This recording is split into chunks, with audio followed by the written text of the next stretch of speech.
بەناوی خۆی بەخشندەی میهرەبان سڵاو لە بینەرانی کەناڵی ئاسمانی پەیام هەوڵ دەدەین لە بەرنامەی مەودای ئەمڕۆماندا قسە لەسەر باس و بابەتێکی گرنگ بکەین، قسە لەسەر لۆژیکی هێز بکەین لە عێراقدا. ئێستا نزیکەی 100 ساڵ تێپەڕ دەبێت بەسەر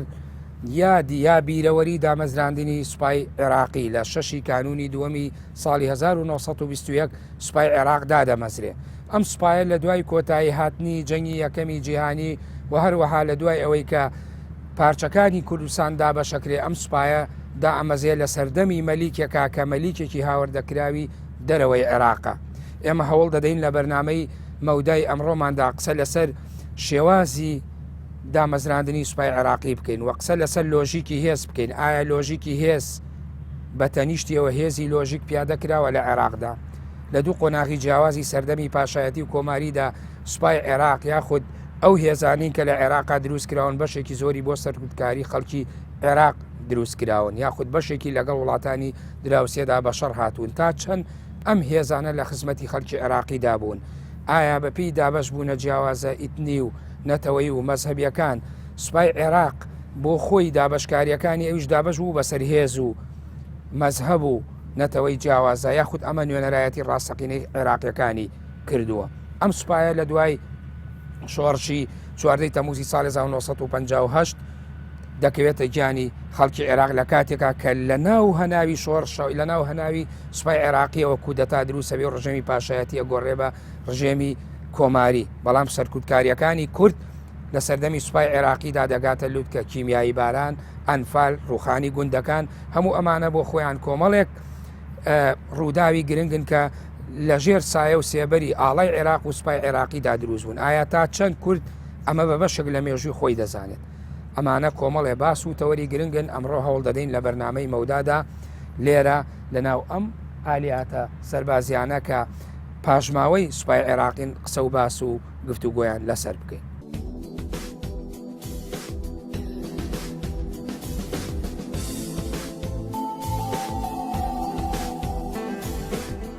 میوانی ئەمڕۆی بەرنامەی مەودا کە تایبەتە بە باس و بابەتی نزیکەی 100 ساڵ بەر لە ئێستا دامەزراندنی سوپای عێراقی کاک عەدالەت عەبدوڵڵا نووسەر و توێژەری سیاسی. خۆشحاڵین کاک عەدالەت لەم بەرنامەیەدا پێکەوە بتوانین گفتوگۆ لەسەر باس و بابەتێکی هەنووکەیی گرنگ بکەین کە تا ئێستا عێراق لە ژێر سایی و لە ژێر کاریگەری و لێکەوتە و دەرهاویشتەکانی بوونی هێزێکە یعنی ژیانی سیاسی و سەربازیە گوزەرێنێ. ئەمەوێ بپرسم لە سەرەتاوە ئایا سوپای عێراقی کاتێکە دامەزرا بە تایبەتی لە دوایەکانی جەنگی یەکەمی جیهانی وە سەروەختی دامەزراندنی سیستەمی پاشایەتی لە عێراق و مەلیک فەیسەڵی یەکەمە تا چەند ئەم سوپایە توانی یا سوپای عێراق توانی کە لە 6 کانونی دووەمی 1920 دامەزرا شکۆ بۆ عێراق بگێڕێتەوە یاخود عێراق بخاتە ژێر شکۆی خۆیەوە؟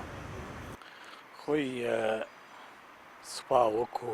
یەکێک بوو لە عێراقە لە ناو استراکتۆری دەوڵەتێکە، ینی دەوڵەتێک کە تازە دامەزرێ، دەوڵەتێک کە سەپێنراوە بە حکمی کۆڵۆنیالیزم و پێویستیەکانی دەوڵەت لە عێراقی دەوڵەتی تازای عێراق کە لە 21ەوە دامەزرێ ئەگاتە ئەوەی کە ئەم وڵاتە ببێتە خاوەن سوپایەکی تایبەت بە خۆشی. بەڵام ئەم سوپایە و مەهامی ئەم سوپایە لە ڕاستیە لە سەرەتای سەرەتاکانەوە وەکو تەنها سوپایەکی نیشتیمانی بۆ دەوڵەتێکی تازە نایەتەکایەوە، بەڵکو وەکو بەشێک لە پێویستیەکانی ئیستیعماری بریتانیش، یعنی و بەشێک لە ئەو بەرژەوەندیانەی کە بریتانیا پێویستی بە پاراستنی هەیە بە شێوەیەکی ڕاستەوخۆ نا بەڵکو بە شێوەیەکی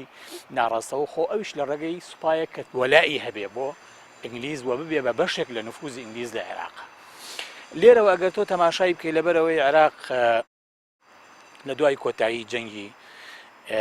جیهانی یەکەم و دوای ئەوەی کە شۆڕشی عەرەبی گەورە دەستی پێکرد لە حیجازەوە لە سعودیەوە بەشێکی زۆر لەو ئەفسەرانەی کە عێراقی بوون خەڵکی عێراق بوون و لە ناو دەوڵەتی عوسمانیا بوون پەیوەندیان کردبوو بە شۆڕشەکەوە لەگەڵ شەریف حوسێنە و ئەوانە کران بە نەوات کران بە ناویکی چی بەوەی کە ئەو سوپایی پێدا بمەزێن ئینگلیزەکان هاتن چیان کرد یعنی ئەمە بۆیە بیرەخەمە بۆی بزانرێ سەرەتای تەرکیبەی سوپای عێراق چۆن دەستی پێکرد بەریتانیەکان هاتن دە ئەفسەری بەشداربووی شۆڕشی عەرەبی گەورەیان هێنا کە لە حیجازەوە دەستی پێکرد ئەوانەی کە شۆڕشیان کرد دژی دەوڵەتی عوسمانی هێنانن کردیانن بە سەرەتای ئەو پێکات هەیە لە سوپای عێراق پاشان پەنایان بۆ شێبرد پەنایان بۆ ئەو بەشەی تر لە ئەفسەرانی عێراق کرد کە لە ناو سوپای دەوڵەتی عوسمانیە بوون و دەوڵەتی عوسمانی تێکشکا هەمومان ئەزانین کۆتایی پێهات ئەوانیش پەیوەندیان کرد بە ئەم سوپایەوە و ڕێکیان خستن واش دواتر ئەموو ئەو سەرانەی تریش کە دەستگیر کرابوون بەدیل گیرابوون لەلایەن ئینگلیزەوە هەموو ئەمانەش ئیسیعانەیان پێکرا بۆەوەی ببن بە بەشێک لە ئەم سوپایە چونکە پێکهێنانی سوپا پرۆسێکی ئاسان نەبوو عێراق دروستکردنی با بڵێین هێزی چەکدارتیایە پێویستی بەوە ئەبووکە هەموو ئەوانەی کە لە بواری سەربازیە شارەزان ئەوانە ئەرکەکەیان پێ بسپێردرێ و ڕوانگەی بریتانیەکانی شوا بووکە بۆ ئەوەی دەوڵەت بە سوپایەکی پیشەیەوە دابمەزرێ پێویستەکە پشت بە خیبرات بەس ئەوانەی کە شارەزایان هەیە لە بواری سەربازیە بۆ یەکەمین وەزیری بەرگری عێراقیش لە ساڵی 1920 چیە بوو جعفەر عەسکەری بوو جعفەر عەسکەری خۆی یعنی لە بنەماڵەیەکی ئەتوانی بڵێین عەسکەری بووە ینی خزمەتی سەربازیان هەبوو باوکیشی با بڵێن هەر لە ناو سوپای دەوڵەتی عوسمانیا بووە خۆی با بڵێن لە گوندی عەسکەر بووە لە سنووری کەرکووک بۆیە ئەو لەقەبەیان پێوەناوە هەندێک سەرچاواڵێن کوردە هەندێک ئەڵێن نەخێر کورد نییە ئەمە ئەسڵی عەرەبە بەڵام کاتی خۆی هاتوون لەو مەنتیقەیە دانیشتون ینی سوپای عێراق بەم شێوەیە پێکێنرا ئەوە پلە بە پلە لە ساڵی 1920ەوە بۆ تا ساڵی 1940 بۆ 41 قۆناغ بە قۆناغ هەموو بابرێن ڕەگەزە گرنگەکانی سوپایتیا بەرجەستاکرا بۆ نمونە لە ساڵی چەنە هێزی ئاسمانی عێراق دروست کرا لە ساڵی 1920 واتە تقریبان 8 ساڵ دوای ئەوە بووە بەشێک لە سوپای عێراق هێزی ئاسمانی عێراقی لە ساڵی 1920 هێزی دەریایی عێراق لە ساڵی 1930 دروست ئەکرێ هیچ یەکێ لەم تەشکیلانەی جێیشی عێراق و مەنزومەی دیفاعی عێراق بەبێ هاوکاری بریتانیەکان ڕووی نەداوە واتە لە بنێڕەتە سوپای عێراق سوپایەکی دەستکردی بەریتانیەکان بوو لە دەوڵەتێکی دەستکردەکە ئیستیعمار عەدالەوەکو باسیت کرد لە سەرەتاوە خۆی بنیاد یا سترکتۆری دروستبوونی سوپای عێراقی کە هێزێکی بێگانە یاخود چۆنەڵێ بە وەکالەت هێزێکی بێگانە دروستی کردووە کۆمەڵی ئەفسەری خاوەن شارەزایە خاوەن توانای هێنایە ناو ئەم سوپایەوە بۆ ئەی بتوانێت تەرکیبەیەکی بکە ئایا بۆ خۆی ئەمە هەر بۆ خۆی لە سەرەتاوە ناکرێ بڵێن سوپایەکی فشۆڵ بوو یاخود ئەم سوپایەکی خۆماڵی هەڵقوڵاوی ڕاستەقینەی واقعی عێراق نەبوو خۆی ڕاستە بێ عێراق لەبەرەوەی دەوڵەتێکی دەستکرد بوو ئەوەی لێ چاوەڕوان کرد کە سوپاکەشی بەو شێوەیە بێ و بە عیبارەتێکی دروستە بەڵێ زۆر کاریگەری لەسەر تشکیلەی سوپاکە هەبوو لەسەر ئاراستەی سوپاکە هەبوو لەسەر مەهامی و ئەرکەکانی سوپای عێراق هەبوو بۆ نمونە تۆ تەماشا بکە لەبەر ئەوەی دەوڵەتی عێراق پێکاتەی سەرەکی تایە لە سەرەتای دروستبوونیەوە سوننەکان بوون شیعەکان بەشێک نەبوون لەو سوپایە کوردەکان بەشێک نەبوون لەو سوپایە چونکە کوردەکان و شیعەکان خۆیان لە 21ەوە هەتاوەکو ئەگاتە 36 وانە لە شۆڕشا بوون لە کوردستانی کورد هەر ناڕازیش بوو لە سیستەمە سیاسیەکەی کە دروست کرا لە کوردستانی خۆمانە شۆڕشەکانی شێخ مەحموود مەلیک هەبوو سەرەتا لە دژی ئینگلیز و دواتر لەگەڵ حکومەتی عێراقیە لە جەنوبی عێراق لەلایەن شیعەکانەوە لە سەرەتای بیستەکانەوە لە سەورەی 20ەوە ئەوەی کە پێوە سەورەی 20 کە دژی ئینگلیزەکان بوو دواتریش لە دژی دەسەڵاتی حکمی مەلەشی کە لە هەندی قۆناغە تەنانەت ڕێگای ممارسەکردنی سروتەکان تقۆسەدینیەکانیشی بە شیعەکان نادا لە ڕاستیە بە تایبەتی لە سەردەمی وەزارەتی یاسین هاشمیە کە کابرایەکی عروبی بوو لە ڕاستیە ئەمە وای کرد کە بە درێژایی مێژووی قۆناغی با بڵێن سەرەتاکانی مەملەکەتی عێراقی دەوڵەتی پاشایەتی لە عێراقا سوپا لە ڕاستیە ئەداتێکی کاریگەری دەستی ئینگلیز بێ بۆ داپلۆسینی هەموو شۆڕشێک و هەموو یاخیبوونێک لە عێراقا چ لەلایەن شیعەکانەوە بێ چ لەلایەن کوردەوە بێ ینی سوپا نەیتوانیوە لە سەرەتای دروست بوونیەوە سوپای عێراق نەیتوان سوپایەکی میهەنی بێ سوپایەک بێ کە سوپای نیشتیمانێک سوپای هەموو عێراق کاک عەدالەت کاتێک کە سوپایەک دروستکراوی دەستی ئینگلیز بێ ئێمە ئەگەر سەیری شۆڕشەکان کەین بە تایبەتی شۆڕشەکەی مەلیک مەحموود یا حکوومەتەکەی لە 1920 یعنی ئالەو سەرەتایەوە کە سەروبەندی دروست بوونی سوپایە تا چەند ئینگلیزەکان وەک هێزێک کە زۆر جار پشگیری مەلیک مەحموودی شیانەکە یا شۆڕشەکانی کوردیانە کرد بە پێی بەرژەوەندیەکانی خۆیان دژی هێزە ناوچەیەکان یاخۆ بۆ ڕیشە کێشکردنی عقلێت و دیدگای سیاسی و ئیداری دەوڵەتی عوسمانی لە ناوچەکە تا چەند ئەمانە هەوڵیاندا یعنی دۆخێ دروست بکەن کە کوردەکان نزیک بکەنەوە لەوەی کە ببن بە بەشێ لەو سوپاوە لەو مەنزومەیە دامەزراوەی سیاسی و سەربازی عێراقی ئەگەر لە هەنێک قۆناغە ئەنگلیزەکان چوو بێتنە جۆرێک لە مامەڵە و سەودای سیاسیەوە لەگەڵ شێ مەحمووی مەلیکە ڕاستیە بە پلەی یەکەم کۆمەڵی ئامانجی لە پشتەوە وێشێک لە ئامانجەکانەوە بوو کە شێ مەحمووی مەلیک بە شێوەک لە شێوەکان بەم پێک هاتێ تازایی دەوڵەتی عێراق ڕازی بکەن وە ببێ بە بەشێک لە مەملەکەتی عێراق بەشێک لە دەوڵەتی پاشایەتی لە عێراقا دوو بۆ ئەوەی داشی ببڕن لەو هەندێک میولی دینی هەبوو کە باگراوەندێکی دینی بوو بە بەنسبەت شێ مەحمووی مەلیکەوە ڕەب گری ئەدایەوە بە سەردەمی چێوە بە سەردەمی دەوڵەتی عوسمانیەوە بە تایبەتی کە و سەرەتای شۆڕشەکەی ڕاپەڕین بوو لە دژی ئینگلیزەکان لە عێراقا ئەو میول و ئەو ئاراستانش نەهێڵێ بەڵام لە کۆتاییە ڕاستە بێ شێ مەحمووی مەلیک وەکو سەرکردەیەکی گەورەی کرد وەکو با بڵێن پاشای کوردستان یەکجار بەلایەوە گرنگ بوو کە داواکاریەکانی کورد جێبەجێ بکرێت جا ئەمە حکومەتی عێراقی جێبەجێیەکە یان ئینگلیزەکان هاوکارە بن لە جێبەجێکردنی ئەو پێوەربوو بۆ ئەوەی شۆڕشەکانی بەردەوام بێ یان بەردەوام نەبێ ئەم دۆخە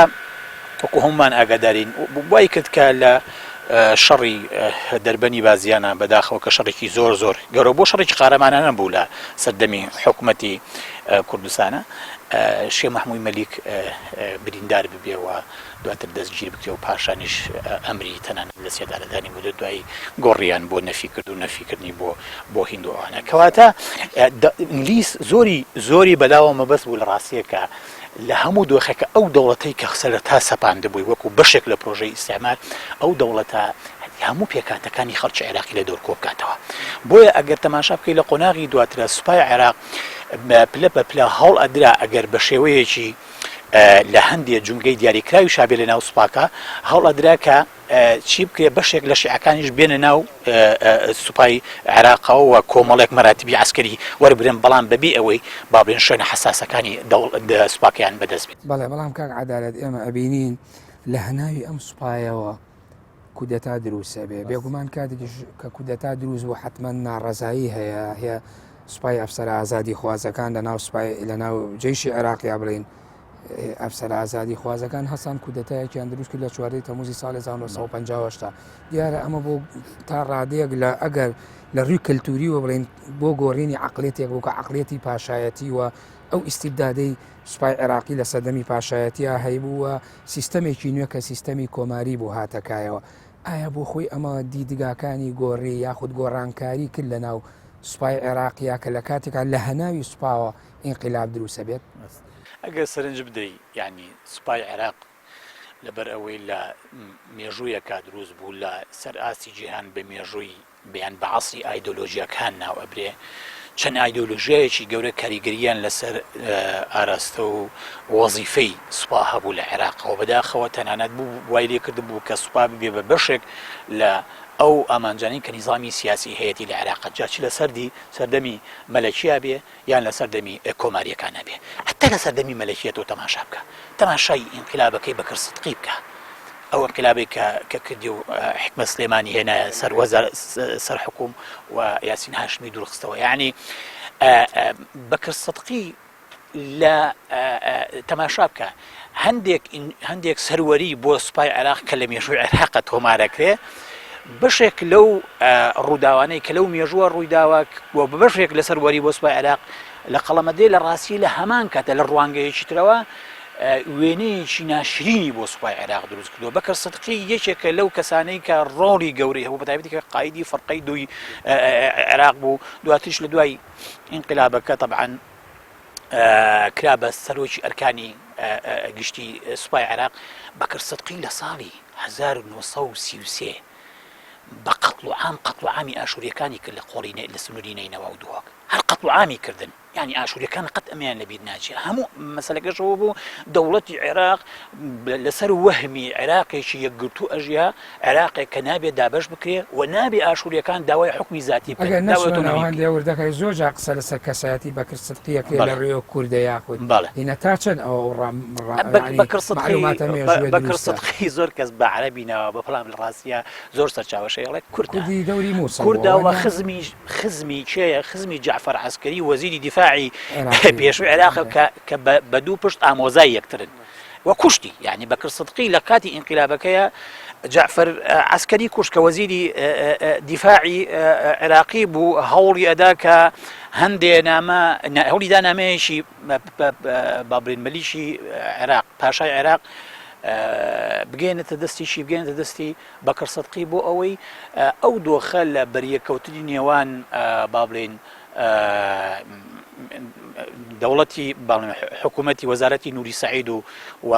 هێزە ئۆپۆزیسیۆنەکانی تر هەبوو لە عێراق لەو قۆناغەیە ئەو بگنە تەفاهومێک وە کۆتایی پێبێ. بەڵام بەکر سەدقی قەراری خۆی دابوو و ئەوەی کرد کە لە ساڵی 1936 کردی،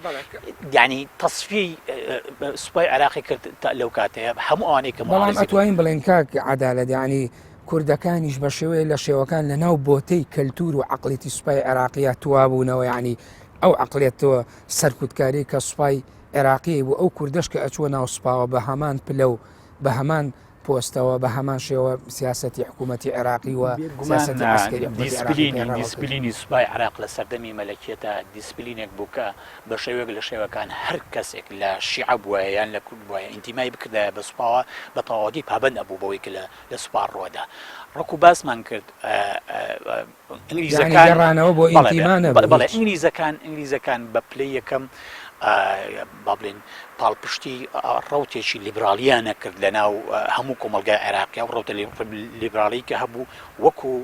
بابلین بربەستێک لە بەردەم دوو ڕوتی ترە کە ڕوتی عروبی بوو ڕوتی ناسیۆنالیستی بوو لە هەمان کاتە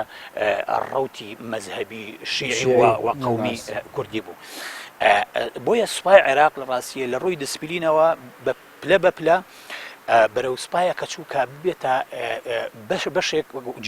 جیازێک لە جیازەکانی دەوڵەت و هەر کەسێک کە ئینتیمای پێوە کرد هەوڵیانەدا وەکو بابلێن یەکەیەکی جێبەجێکاری ئەرکەکانی سوپا کارگەگرێدراوی دەوڵەتی پاشایەتیە ئەوە بکاتە ئەو دابەشکاریە ئیتنی و نەتەوەی و مەزەبی لە عێراقا هەبوو ئەم سوپای تا سەردەمی بەڕێزە تا سەردەمی پاشایەتیت باس کرد تا ئەو کاتە دابەش نەبوو بەسەر ئەو دابەشکاریە ئیتنی و نەتەوەی و مەزەبیانێکە لە عێراق لە سەردەمی مەلەکیەتە لە ڕاستیە سەرەتاکانی ئایدۆلۆژیای نەتەوەی لە لای کورد سەری هەڵدا بووە و ئایدۆلۆژیای بابلین مەزهەبی شیعی لە لای لە لای شیعەکانی عێراق سەری هەڵدا بوو بە حکومەوەی شۆڕشەکانی وەکو باسمانگە سەوری 20 تا ئاگاتە 24 و 26 و 27 تا ئاگاتە شۆڕشی شاری ڕومێتە و دیوانیە کە شۆڕشی شیعەکان بوو هەر هەموو ئەمانە لەو قۆناغەیە سەرەتایی بوو، یعنی شۆڕشەکە لە نەجەفیش بوو لە کەربەلایشەوە سەری هەڵدا، بەڵام سەرەتایەک بوو و هوشیاریەکە هوشیارەیەکی بە پلەی یەکەم ئەتوانین بڵێن هوشیارەیەکی هەستکردن بوو بە بێبەشبوون لە کۆمەڵێ مافی مەزهەبی و کولتوری کە پێویستکە وەکو پێکاتەی سەرەکی گەلانی عێراق دەستوانی سیاسەتە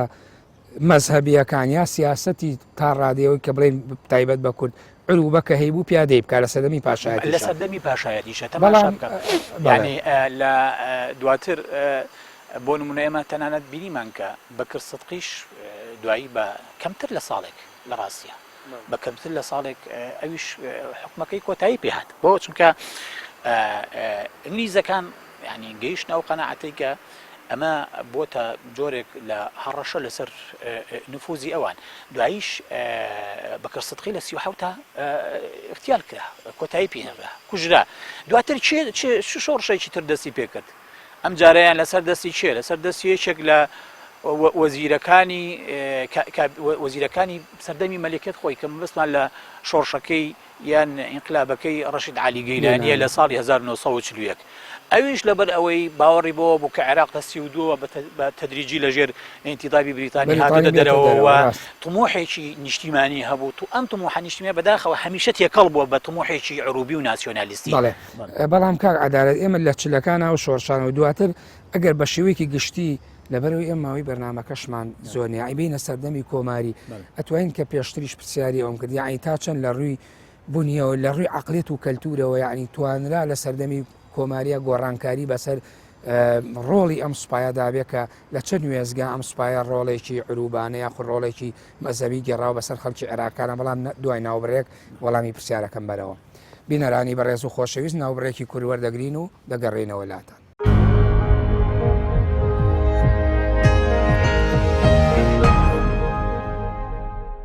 دووبارە سڵاو کاک عەدالەت بەر لە ناوبڕەکە پرسیاری ئەوەم کرد یعنی تا چەند لە ڕووی عەقڵێت و بیرکردنەوە یاخود لە ڕووی کەلتورەوە سوپای عێراقی لە سەردەمی سیستمی کۆماریە گۆڕانکاری بەسەرهات ئەتوانین بڵێن لەگەڵ دەستپێکردنی شۆڕشی 4 تەمووز لە 58 گۆڕانکاریەکە گۆڕانکاریەک وەکو گۆڕانکارێکی پێشەر شتێک ئایدیۆلۆژی بەسەر دەوڵەتە عەبدولکەریم قاسم کە ئینقلابی ئایدیۆلۆژی بەڵێ ئینقلابێکی ئایدیۆلۆژی بوو چونکە پیان وا بوو ئەوەی کە لە عێراقا بووە لە سەردەمی پاشایەتیە شتێکی تر نەبووە جگە لە جێبەجێکردنی ئەجەندای ئیستیعمار و ئیستیعمارەکە خێر و بێری وڵاتەکەی بردووە ئیستیعمارەکە پرەی بە سیستمی دەرەبەگایەتی داوە لە عێراقاوە ئیستیعمارەکە بۆتە هۆی چەوسادنەوەی چینی خوارەوەی کۆمەڵ لە کۆمەلگای عێراقیە و کۆمەلگای عێراقیش لە ڕاستیە چینی هەژار لە کۆمەلگای عێراق و چینی نەخوێنەوە لە کۆمەلگای عێراقی ئەجگار زۆر بوو یعنی ئەساسێکی ئایدیۆلۆژی پێشوەخت بۆ زەمینەی بۆ خۆشکرا بوو بۆ ئەوەی شۆڕشەکە دەست بەجێ ودی ینی پاڵپشتی و دۆستایەتی بەشی زۆری گەلانی عێراق بەدەست بێنێ بە کوردیشەوە ینی ئەگە تەماشا بکەیت لە سەرەتای شۆڕشەکەەوە دەهین دەستی پێکرد دانوستان دەستی پێکرد لەگەڵ شۆڕشی کووردا شۆڕشی بەڵێ لە سەردەمی عەبدولکەریم قاسمە بەڵام کێشەکەوەیە دوای قۆناغێکی کەم دەست بەجێ گۆڕانکاریەکی دیسانەوە بەسەر بیرۆکەی دەوڵەتی نیشتیمانی و دەوڵەتی هەموو عێراقیەکان ئەچێتەوە سەر هەمان پلێتی ڕابردوو کە سوپا ئەبێ بە بەشێک لە نیزامی سیاسی و نیزامی سیاسیش ئەبێتە خۆی ئەکا بە زەحیەی ئایدۆلۆژیایکی دیاریکراو کە ئایدۆلۆژیاکە ئەوەی بەسەرا سەپێنێ هەر کەس ناڕازی بێ لە دەوڵەت لە نیزامی سیاسی قەنعی بکە هەر کەس داواکاریی هەبێ کە بێتە هۆی جۆرێک لە دروستکردنی قوارەیەک و تایبەتمەندیەکی خۆی لە ناو دەوڵەتی عێراقا دەست بەجێ ئەو داواکاریانە بگرە دژایەتی ئێمەگە سەیری شۆڕشەکانی کوردیش بکەین بە تایبەتی یا ئەم دوو قۆناغە لە عێراقا بڵێن 100 ساڵ 50 بە 50 40 بە 60 ئێمە دابەشی بکەین ئەبینین ئەو سەرکوتکاری لە سەردەمی سیستمی کۆماریە بووە یعنی زۆر زیاتر بووە لە سەردەمی سیستمی پاشایەتیە بە تایبەتی تۆ سەیری شۆڕشی کوردکەی لە 11 نۆ یا بڵێن لە ئەیلولی 1960 بارزانی کە شۆڕش دروستەکاتەوە بەشێکی پەیوەندی بە نەگەیشتنە ئەنجامی گفتوگۆکان و هەروەها ئەو سەرکوتکاری کە وەک بەڕێزت هێمانەوە کرد کە حکوومەتی عێراقی دەستی پێکرد یعنی کە ئەم گۆڕانکاریە بوو کەواتە کورد هەر هەمان چەساوی پێشوو بەڵام بارتەقای زیاتری بۆ لەبەر ئەوەی لە ناو مێژووەوە بە تێپەڕبوونی کات هوشیارینەتەوەیش لە لای کورد زیادەکە یعنی لە ئەگەر تۆ تەماشا بکەیت لە 20ەکان لە سەرەتای 20ەکانەوە باسی بەشەکەی عێراقەکەین باسی کوردستانی عێراقەکەین باشووری کوردستانەکەین هوشیارینەتەوەیش لە ناو ئەو مێژووە گەشاکە کە گەشاکە خواست بۆ جیاکردنەوەی کورد وەکو نەتەوەیەکی تایبەتمەندە ناو دەوڵەتی عێراقی ئەویش لەگەڵ گەشاکە خواستی ئەوەی کە هەرێمێکی ئۆتۆنۆمی خۆی هەبێ ناوچەیەکی ئۆتۆنۆمی خۆی هەبێ پەرە ئەسێنە لە سەردەمی شێخ مەحموود مەلیکەوە تاوەکو ئەو بزوتنەوە تا کاتە شۆڕشی ئەیلول و پێش شۆڕشی لە شۆڕشی بارزانیەکان هەموو ئەمانە حرەکەیەکی ئەگەر بابرین هەندێک جار مۆرچێکی قەبەلی یادی نیشی هەبێ بەڵام لە ڕەوتە گشتەکەیە ڕەوتێکی نەتەوەیی بووە کوردستانی بووە بۆیە بە دڵنیایەوە دامەزراندن و بەهێزکردنی دەوڵەتیش لە ڕوانگەی ئایدۆلۆژیای ئیشتراکی عەبدولکەریم قاسمەوە ئەوە بۆ کە نابێ ڕێگا بەوە بدرێت ئەم خواست و داواکاریانە ئەمە لە کاتێکە لە ڕووی ئایدۆلۆژیەوە باسکردن لە مافی چارەی خۆنووسی لە ناو ئایدۆلۆژیای لینینیزما و شوێعەکان و چەپەکانی لەسەر ئاسی عالەم یعنی حەقی تەقریری مەسیری شوعوب یەکێک بووە لە بنەما ئایدۆلۆژیەکانی ئەوان بەڵام لە دەوڵەتی تازای عێراق دەوڵەتێک بوو ئەمی تیانە بوو عەدالەت ئێمە سیرکردن کۆمەڵگای کوردیش لەو کاتا بە تایبەتی بەسەر چەپەکان یاخود بڵێن شوعیەکان و ئەوەی کە پێوتێ مۆدێلی حیزبی تازە بە تایبەتی کە پارتی لە ناوەڕاستی چلەکان دروست بووە لەو کاتانەشا ئیتر کە گفتوگۆکان گەشتە بنبەست ئایا ئێمە ئەکرێ بڵێن یعنی بۆ خۆی بۆ کوردیش ئەمە کە دروست بوو جۆرێک لە بەریە کەوتنی ئایدۆلۆژی لە ناو ساحەی سیاسی ینی کە ئێمە ئاڵێن بزوتنەوەی سیاسی کرد بزوتنەوەی سیاسی کرد هەمووی بزوتنەوەی چینەتەوەی نەبوو ئەویش لە ناو بزوتنەوەی سیاسی کوردشەدا بەشبوونی ئایدۆلۆژی هەبوو ڕەوتی چەپەکان شوێعەکان پێش ئەوە با بڵێن حرەکەی هیوا بۆ نمونە دواتر شۆڕشی بارزانەکان کە تێکەڵێ پێکاتەیەک بوو لێکدراو لە بیری شۆڕش و خێڵ تێکەڵەیەکی بوو زۆر تایبەت بوو پیشانیان داکات بەڵێ تەرکیبەی بزوتنەوەی سیاسی کورس تەرکیبەیەکی موحد نەبوو بەڵکو لەناوە دابەژوونێکی ئایدۆلۆژی بوو کە کاریگەر بوو بەو ڕەوتە ئایدۆلۆژیە باوانەی سەردەمی خۆی لە سەردەمی با بڵێن لە چلەکانەوە هەتاوەکو ئەگاتە ساڵی 1970 تقریبان تا کۆتایی جەنگی ساردیش تا ساڵی 1970 با بڵێن حتا ئەو کاتە چەند ئایدۆلۆژیایەکی گەورە تەحەکومیان بە نظامی سیاسی عالەمیەوە کرد ئایدۆلۆژیای سەردەمی بلۆکی ئیشتراکی کە ئایدۆلۆژیای شیوعیەت و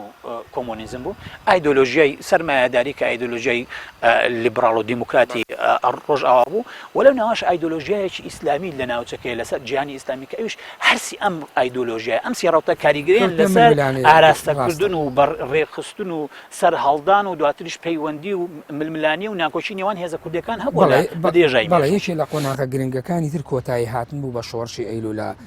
مانگ یانزەی یا بڵێن لە یانزەی نۆی 61 دەست پێەکە لە 6/5 یا 6 ببوورە 3/5 کۆتایی بەم شۆڕشی ئەمەش ڕووداوێکی تری گەورەیە کە دوجار حکوومەتێک لە دوایەکانی عێراق خۆتە زانی لە 60ەکانە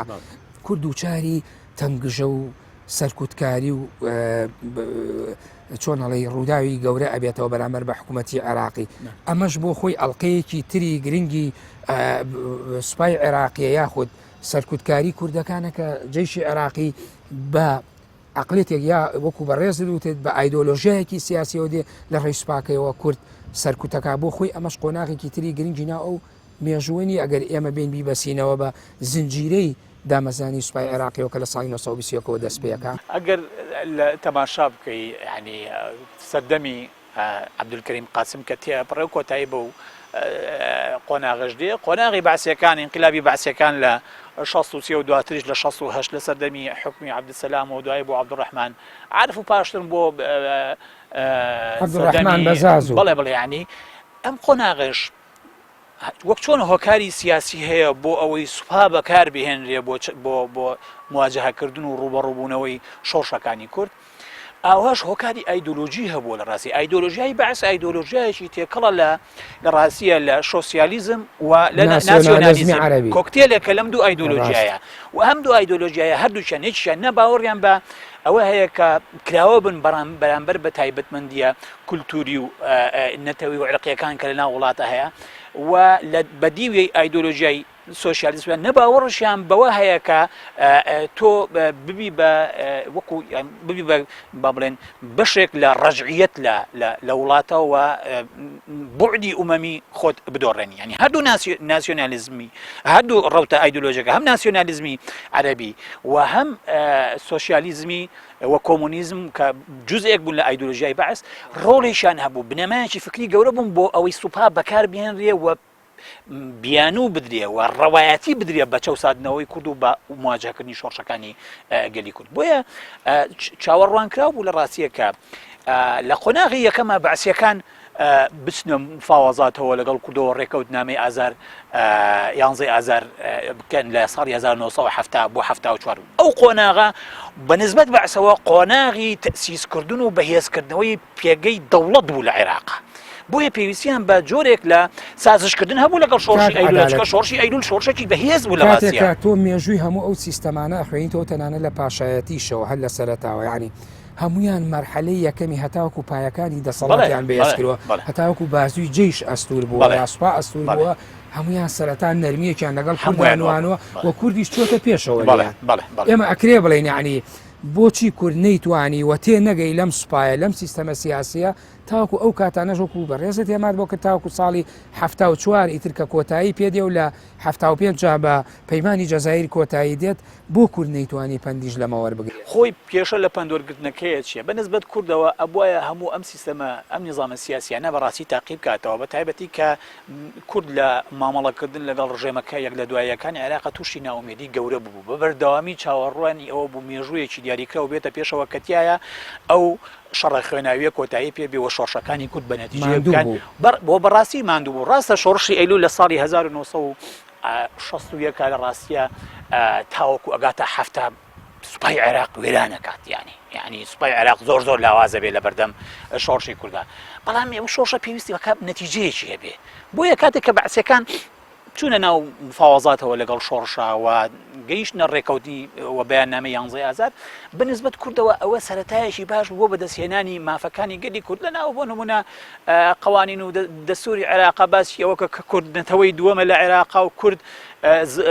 زمانەکەی زمانی ڕسمیە لە عێراق و یعنی کۆمەڵێک مافی لە مادەی دوی دەستوری سەردەمی لە هەموو سەردەمەکانە ئەعترافێکی ئەعتراف لە هەموو سەردەمەکان ئەعترافێکی سیاسی ڕاستە و خۆی ئازمنی هەبووە بە مافەکانی کورد بەڵام ئەمەوەکو قۆناغێک بووە بۆ جۆرێک لە خاوکردنەوەی مەدی سەوری و ڕۆحی شۆڕژگەرانە لای بزوتنەوەی سیاسی کورد تا ئەو کاتەی دەوڵەتی عێراق جارێکی تر هەڵەسێتەوە و کێشەکە لەوەیە سوپا لەناو ئەم مێژوانەیە ئەبێ بە ئەدات بەدەستی دەوڵەتەوە و بەداخەوە ئەداتێک کە سەربەخۆیی تایە بەڵام ئێمە سێریشکەین بە تایبەتی لە ساڵ 1970 کە نەوت خۆماڵیەکرێت لە عێراقا جێیش بەهێزە بێتەوە پارەی دەستەکەوێت لە دوای ئەمانەوەی تر سەرکوتکاریەکان بەرزە بێتەوە لەبەرەوەی عێراق خۆی دەوڵەتێک بوو لە ڕاستیە بە پلەی یەکەم ئابوووریەکەی ئابوووریەکی ڕێعی بوو کە سەرچاوی هەموو داهاتەکانی لە فرۆشتی نەوتەوە و ئەم جۆرە ئابوووریە بە ئەزمموی هەموو وڵاتانی دنیا ئابوووریەکە کە تایە دەوڵەت بەهێزە بێ لە جاتیەوەی کۆمەلگا بەهێز بێ بۆ چونکە هەموو سەرچاوی داهاتەکانی دەوڵەت کە لە ڕێگەی فرۆشتنی نەوتەوە و پترۆلەوەیە دێتەوە دەستی دەوڵەت و دەوڵەت هەموو ئەم سامانە گشتی کۆمەلگا خێر و خێراتی وڵات بەکار ئەهێنێتەوە بۆ بەهێزکردنی دەوڵەت و ئەجیزەکانی دەوڵەت وابەستەکردنی تەواوی کۆمەلگا بە تەواوی چون و توێژەکانیەوە بە دەوڵەتەوە بۆیە لە سەردەمی بەعسە لە ڕاستیە ئەو تەقریرەی کە بەعس لە ساڵی 2002 بڵاوی کردو ئەڵێ ئێمە لە عێراق 7 ملیۆن لایەنگرمان هەیە 7 ملیۆن کەسمان لەگەڵایە کە هەر ئەندامی بەعسە ئەمە دەلیلی ئەوەیە کە دەوڵەتی بەعس توانی بوو لە ڕێگەی ئەو پارە و زۆر و زەوندەی کە جگە لە ڕێگەی قەسوەت و دڵڕەقی ئەوەی کە کەنعان مەکیە باسیەکە جگە لە ڕێگەی تونوتیژی لە ڕێگەی ئابوووریەکی بەهێز کە ئابووری ڕێعیە توانای کۆنتترۆلکردنی دەوڵەتی عێراقی هەبوو توانای کۆنتترۆلکردنی عێراقی هەبوو بە دەوڵەت و کۆمەلگا بەڵێ من ئەگەر بێمە سەر ئەوە ئێمە کارە ساتە خوێناویەکانیان دڵتەزیێنەکانی کورد دیارترینیان ئەنفال و کیمیا و بارانە ڕاستە لە 75 بەدوا و گوندەکانیشی داگر حکوومەتی عێراقی و سەرکوتکاریەکی زۆر بەهێزی کرد یعنی ئەمانەش کۆمەڵی ڕووداوی گەورن بەدەستی ئەم سوپایەوە کە ئەمە ئالیاتەکانێتی بەجێماوە ئێستا ئێمە وەستاوین لێرە یعنی تا چەند یعنی کورد یعنی ترکاتی ئەوەیە کە خۆی بە بەشێک لەم سوپایە نەزانێەوە لە ئەم سوپایە بە سوپایەکی نیشتیمانی نەزانێت لە عێراقا لە کاتێکدا لەژێر سایی لەژێر لولەی ئەم تۆپانە لەژێر میعتایی ئەم ئیڤا عسکەریانە ینی خەڵکی ئێمە کراوە بەژێرەوە براوە بۆ بیابان و چەوسێنراوەتەوە زۆر بەڕاشکاوی قسە بکەین کاک ئارام دەوڵەتی سەپێنرا و دەوڵەتی دروستکرا و هیچ دامەزراوەیەکی ناتوانێت نیشتیمانی بێ چونکە نیشتیمانی بوونی هەر دامەزراوەیەک پێش هەرشتێ بریتە لە خۆداماڵین لە هەموو ئایدۆلۆژیایەک کە ببێتە مایەی لێدان لە پێکاتە جیاجەکانی کۆمەڵگا مەعریفیەکەەوە قسەی لەسەر بکەینکەواتە کاک عەدالەت ئەکرێ بڵین لەبەر ئەوەی هەڵقوڵاوی واقعی و ئیرادەی تەواوی کۆمەلگانیە پێگومان ئێستا بۆچی لەم ساتە وەختەیە بۆچی بۆ نمونە سوپای عێراق سوپایەکی بەهێز نییە بە بەراورد لەگەڵ میلیشیاتەکانی عێراق بە بەراورد لەگەڵ ئەو هەموو گروپە چەکداری کە لە عێراق هەیە بۆ لەبەر ئەوەی هەر بنیادی سوپاکە خۆی جارێ بنیادێکی هەشە فشەڵە سوپایەک نییە توانای کۆکردنەوەی وزەی هەموو پێکاتەکانی خەڵکی عێراقی بڕۆ سەیری ڕێژەی سونە و ڕێژەی کورد بکە لە ناو سوپای عێراق لە ناو دامودەزگاکانی هێزە چەکدارەکانە بۆ دەرەکەوێت کە لە ڕاستیە دیسانەوە پێکاتەیەکی دیاریکراوە تاوەکو تاقیوەکو دووبارەکردنەوەی هەمان ئەزمموی سەردەمی بەعس و سەردەمی بۆ نمونە مەلەکە دیسانەوە پێکاتەیەکی دیاریکراو فەرزەکرێ بە هەموو هێزی خۆی بەسەر دامودەزگاکانی دەوڵەتەوە لەسەر وێنەوە ئەگەر بینەوە سەر مێژوەکە تا چەند کورد ئەمە بە بەشێک لە مێژووی خۆی بزانێت خۆی ڕاستە بوێ سوپای عێراق تا ئەم ساتە وەختەی کە ئێمە قسەی تیاکەین سوپایەک نییە کە توانای دروستکردنی ئینتیمای نیشتیمانی هەبێت وە سوپایەکە ئەو یادەوەری ئەو زاکیرەیە کە ئێمە وەکو کورد و تەنانەت شیعەکانیش لە ڕاستیە یعنی ئێستا هۆکارێک کەواکە شیعەکان هەڵ بدەن کۆنتترۆلی سوپا بکەن وە سوپا هەمووی بریتی بێ لە خۆیان و ئیقسای کورد و سونەکان بکەن ناو سوپایە لەبەر ئەو زاکیرەیە کە هەیەە یادەوەریشان هەیە لەگەڵ پەرچەکرداری بێگومان یادەوەریەکی تاڵیان هەیە لەگەڵ سوپایە کە بریتی بووە لە بەکارهێنانیان لە دژی شۆشەکانیان لە دژی یاخیبوونەکانیان لە دژی مافە مەزهەبی و سیاسیەکانیان بۆیە ئەمانیش دێن لە پەرچەکردارێکە سوپا دیسانەوە سبغەیەکی چی پێدەن تایفی پێدەن و ئێمە بۆ ئێمەی کوردیش ئەم سوپایە یادەوەری ئێمە لەگەڵ ئەم سوپایە یادەوەریش تاڵە یادەوەری تراژیدیە یادەوەری قەتڵ و عامکردن و کوشتنە بۆیە لە ئەو ساتە وەختانش کە ئەم سوپایە بە پێی قاموسی سیاسی دەوڵەتی مرکزی عێراق جا لە هەرێکێ لە قۆناغەکانە بوو بێ بە سوپایەکی نیشتیمانی لە قەڵەمەدرێت لە هەمان کاتە ئەم سوپایە بەشێکی زۆری توانەکانی و هێزی و تەرسانەی عسکەری ئەم سوپایە لە قەمعکردنی نەتەوەی ئێمە ئەکرێ ڕاستەوخۆ بگەڕێنەوە بۆ ئەو پرسیارە کە جیاوازی نەتەوەی ئیتنی مەسەبی ئەمانە بۆ خۆی ئەم جیاوازیە دابشکاریش ڕنگدانەوەی لە ناو سوپای عێراقیا هەبووە هەروەکو بەڕێزێ نمونەی شیعەکانە دێنایەوە هەر سیستەمێکی سیاسی کە هاتووە بەپێی ئەو عقلەتی و دیدگە ئایدۆلۆژیایی خۆی توانێتی ئاڕاستی سوپا بکە لەسەر کۆمەڵگەی عێراقی ینی ڕێک بە پێچەوانەی هەموو ئەو سیستەمە سیاسیە دیموکراتانی کە سوپا هەمیشە بێلایەنە بێت لە ناو ململانیە سیاسیەکانە بێلایەنە بێ لەو هەڵوێستانەی کە نظامی سیاسی بەرامبەر بۆ نمونە ئۆپۆزیسیۆنی خۆی ئەگرێتە بەریان بەرامبەر بە هەر پێکاتەیەکی کۆمەڵگەیەکی ئەگرێتە بێت لەکە لە قۆناغێکی سیاسی دیاریکراوە بۆ نمونە ئەبێتە بەرهەڵسکاری دەوڵەت جا لە ڕێگەی شۆڕشەوە بوو بێ یعنی تەنانەت لە سیستەمە دیموکراتیەکانی سوپا وەکو هێزێکی ڕزگارکەر بۆ نیشتیمان تەماشاکرێ نەک وەکو هێزێکی بۆڵێن داپڵوسێنەری میلەت بەعکسەوە بەشێکی بلناو بەشێکی زۆری سیستەمە دیموکراسیەکان لە دنیای لە ڕاستیە سوپا هێزی ڕزگارکەرە لە هەر نیزامێکی سیاسی کە گەندەڵ بێ هەر نیزامێکی سیاسی کە داپڵۆسێنەر بێ و بوو بێتە سەرچاوی هەڕەشەکردن لە بەرژەوەندی باڵەکانی میلەتانی ئەو وڵات بەڵام لە معادلی عێراقی شتەکە جیاواز بەڵام ئەگەر ئێمە بە شێوەیەکی کەشتێریکەین هەمیشە بە بڕوای تۆ ئەگەر ئێمە لە ڕوانگەیەکی فکریشەوە قسەی لەسەرکەین هەمیشە لۆژیکی هێز لەسەر ئاستە سیاسی کۆمەڵایەتی و ئابوووریەکە بۆ خۆی یعنی بە جۆرێ لە جۆرەکان پاشەکشەی بە هێزی لۆژیک نەکردووە کە لە عێراقا وجودی نەبووە بە تایبەتی عێراق لە ڕاستیە ئەو وەکو باسمان کرد ئەو واقعە سیاسیە دابەشبووی کە هەی بووە و لە ڕووی واقعی سیاسی و لە ڕووی واقعی مجتەمەعیەوە بە سروشتی حاڵ ئەو ئایدۆلۆژیانەش کە بە درێژایی مێژووی دەوڵەتی عێراق لە 100 ساڵی ڕابردووە و بە مێژووی سوپای عێراق شەوکە ئەمڕۆ کاتە 99 ساڵ کارێکی وای کردووە کە لە ڕاستیە ئەم عێراقە بەگشتی عێراقێک نەبێت بواری ئەوەی تیابێت کە سوپاوەکو دامەزراوەیەک بمێنێتەوە لە خزمەتی کۆمەڵگایە ئەمە یەکێکە لە کێشایی پێدراوە دیموکراسیەکان و ئەزمموی تازی عێراقیش کە لە دوای سەدامەوە دەرفەتێکی باش بوو عێراقیان بەڵام بەڕاستی بەداخەوە ئەو دەرفەتش بە شێوەک لە شێوەکانی بینیمان کات ئێسێمە لە دۆخێکی ناخۆشە خەڵکی عێراق ژیانە گوزارێنێ بە تایبەتی ململانەی هێزەکان لەسەر عێراق وەکو تۆوتێ هێسوپای عێراق لاوازە یعنی ئەکرێ ئێستا ئێمە چۆن لە بیرەوەری 99 ساڵی دامەزرانی سوپای عێراقیە کورد چۆن قسە لەسەر ئەم سوپایە بکە و هەروەها چۆن مامەڵە بکە لەگەڵ ئەم بارودۆخە کە ئێستا کورد بۆ خۆی هەرێمێکی تا ڕادەیە نیمچە سربەخۆی هەیە لە باشووری کوردستانەیە کەەوەی پێوتێ لە باکووری عێراقەکە سێ پارێزگای بەرنامەی کورد لە باشووری کوردستانە و بە مەسەلەح قانونیەکەش لە هەرێمی کوردستانە ئەبێ دووشت بێ یەکێکیان تا سنوورەی کە ممکنە ئیش لەسەر ئەوە بکەوە پێ لەسەر ئەو داواکاریاندا بگرێت کە سوپای عێراق ئەبێ دەستکاریەکی جەوهری بکرێ وەسەر لە نوێ تەشکیل بکرێتەوە لەسەر بنەمایەکی پیشەیی دوور لە هەموو زاڵبوونێکی بابرێن مۆرکی تایفی بەسەر سوپاکەیە. بەشێکی تری بەرنامەی کورد لە ڕاستیە ئەبێ بریتی بێ لە بەهێزکردنی هێزی پێشمەرگە و یەخستنی هێزی پێشمەرگە و پشتبەستن بە توانای سەربازی هێزی پێشمەرگ و سوپایەک بۆ قۆناغی داهاتوو بۆ کوردستان. چونکە ئێمە ئەگەر گرەومان لەسەرەوە بێ سوپایەکی نیشتیمانی لە عێراق دروست بێ بۆ ئەوەی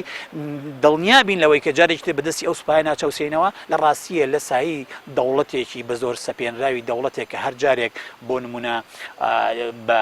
بەوە ناسراوە کە دەوڵەتی ئینقلاباتە نەک دەوڵەتێکی دیموکرات لەسەر بنەمای ویست و ئیرادەی گەل هاتبێ لە ڕاستیە ئەم دەوڵەتە هیچ گرنتیەکی تیان نیە کە سوپاکەشی سوپایەکی داپڵوسێنەر نەبێ لە داهاتووە. بۆیە ئەبێ بەرنامەی کورد بریتی بێ لەوە یەکەم سوپای عێراق ئەوەندەی ممکنە ئیش لەسەرەوە بکە بە حکمی نوێنەرانی کە لەناو پرۆسی سیاسی عێراقیە بێتە سوپایەکی نیشتیمانی سوپایەکی میهنی دوور بگرێت لە ململانە سیاسیەکان نەبێ بە بەشێک نەبێ بە ئەداتێک بەدەستی دەوڵەتەوە و لە لایەکی تر ئیش لەسەر خۆی بکە ئەو دابەشبوونە لەناو هێزی پێشمەرگەیە کۆتایی پێبنی هێزی وەزارەتی پێشمەرگە بەهێز بکە ئینتیمای دەرگای بابرین حتا ئەگەر ئەکرێت سیاسەتی تەجدیدکردن لە کوردستانە بەگەڕ بخرێ بۆ ئەوەی سوپاکە بێتە سوپایەکی نیشتیمانی دوور لەوە لە ئاتی حزبیش لە کوردستانە. بەم شێوەیە ئێمە ئەتوانین تاوە تا ڕادەیەک بیلەوە بکەنەوە کە ڕەنگە چارەنووسێکی باشترمان هەبێت لە سایی هەر هێزێکی عەسکەریە لە عێراق. بەڵێ کاک عەدالەت من ماوەی بەرنامەکەم تەواو بوو ئەگە بەڕێزت شتێکت مابێت لەسەر کۆی تەوەری بەرنامەکان لە بیرەوەری 99 ساڵی دامەزانی سوپای زۆر سوپاس بۆ ئێوە بەڕاستی ئەمە هەر ئەواڵێن کە لەگەڵ ئەوەیان کە عێراقیش وەکو دەوڵەتێک تا و کاتێ ئێمە وەکو کورد لە چوارچێوەی ئەمێنینەوە ببێتە خاوەن سوپایە کە گەلانی عێراق پێی ئاسوودە بن لە ڕاستیە نەک ئەمڕۆ سونەکان لە عێراق ترسی ئەویان هەیە گەر بێت و ئەمریکیەکان عێراق بەجێ بێڵن ئەوە بۆی هەیە ئەم سوپایە بکرێ بە ئەداتێک و لەگەڵ میلیشیاتەکانە پەلاماریان بدرێن. ئێمە ترسمان لەوە بێ سوپای عێراق جارێک لە جارێکی لە سنووری کەرکووک و خانەقینەوە پەلاماری ناوچە سنووریەکانمان بدات و تەنانەت بەشێک لە شیعەکانیش ترسیان لەوە هەبێ لەبەرەوەی ڕەوتێکی لیبرالیش لە ناو شیعەکانەیە ترسیان لەوە بێ کە سوپا بەکاربهێنرێ لە دژی ئەوانەیش لە هەر حرەکەیەک بۆ نمونە ئەنواعی هێزی تری سیاسی سەربەخۆ و مەدەنی و بۆ نمونە کۆمەنیست و لەو بابەتانە هەن کە لە عێراق هەموو ئەمانە چارەنووسیان دیار نابێ ئەگەر حرەکەیەکی احتیجاجی دەست پێ بکات ترسیان لەوەی ئەو سوپایە بەکاربهێنرێ لە دژی. بەڵێ سوپاس بۆ کاک عەدالەت عەدڵان و سەر و توێژەری سیاسی ئەمڕۆ هەرکت کێشا لەم شوێنە لە ژێر باڵی سەرما و بارانان بەرنامەیەمان تۆمار کرد خۆشحاڵم دووبارە. بەڵێ بینەرانی بەڕێز و خۆشەویست بەم شێوەیە هاتمە کۆتایی مەودای ئەم جارە تا بەرنامەیەکتر بەخۆی گەورەتان دەسپێرم کاتێکی خۆش بۆ هەموو لایەن.